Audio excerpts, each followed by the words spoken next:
Hi, this is James Jackson, and I'm doing a oral presentation on technology and government spying.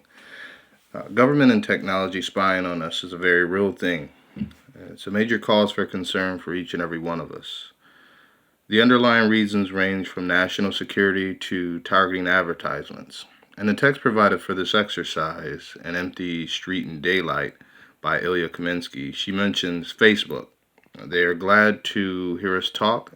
They can take our own words, our likes, our photos, our opinions to the bank and then sell them back to us. Another work in the provided reading material, Alexa Awake by Brian Turner, he describes how Alexa spies on you even when sleeping to generate a profile on you, listening to your utterances while you sleep, to maybe recommend sleep apnea products and targeted advertising. But furthermore, conducting research on a widowed man and how he copes with the loss of his wife, even storing an archaeology of their relationship in binary code, which is how computers interpret instructions on a base level. Furthermore, Alexa even is humanizing by having free thoughts and maybe emotions, by having a desire to whisper to him in his sleep to console him, but refraining as to maintain her purpose and cover. Strangely, with regard to humanizing, Alexa already takes on human form by having a human name and responding to such name. It's been stated that Alexa at all times is listening. Don't be surprised if you and a friend are talking about going on a vacation and later on you're surfing the web and you're being targeted by flight prices and hotel deals. Our cell phones are the easiest way to track us all. Modern cell phones all have GPS, which provides our location at all times with accuracy within a few feet. They also have microphones and cameras, and who's to say that a hacker couldn't access those and acquire active video and sound of you at all times?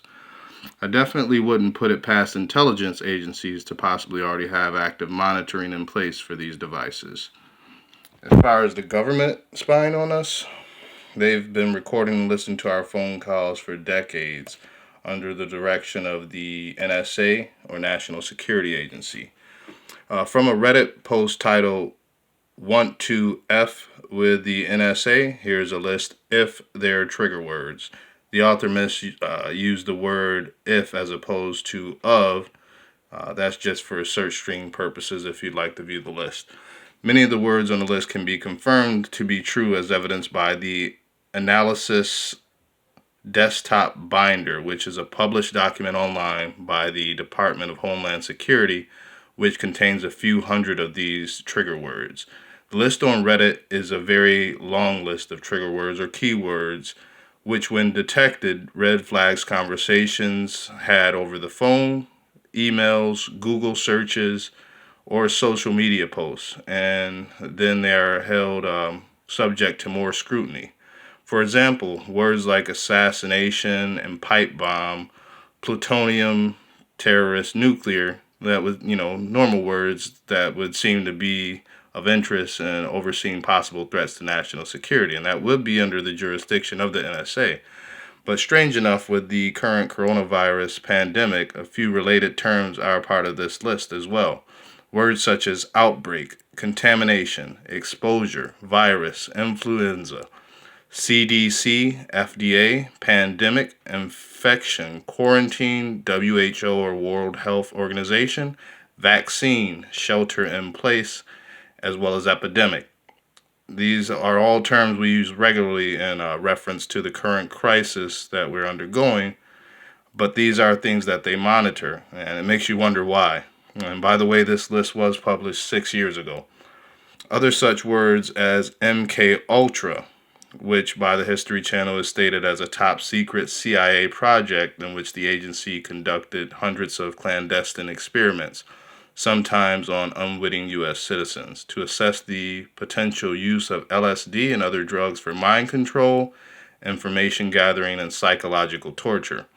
Another word is paperclip, most likely referring to Operation Paperclip, which, per the History Channel, is described as a controversial top secret U.S. intelligence program that brought Nazi German scientists to America to harness their brain power for Cold War initiatives.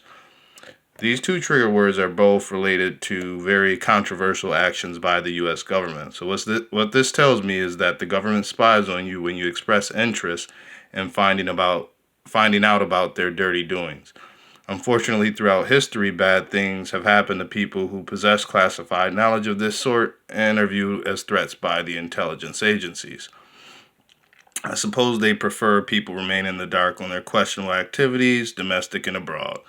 If you research a few of the terms in the list, you will run about some very interesting things. But beware, you may be subject to advanced scrutiny by the powers that be, or Big Brother, the term coined by George Orwell in the novel 1984, which was written in the year 1949, which described mass surveillance being conducted by the government as a means of enhancing control over the populace.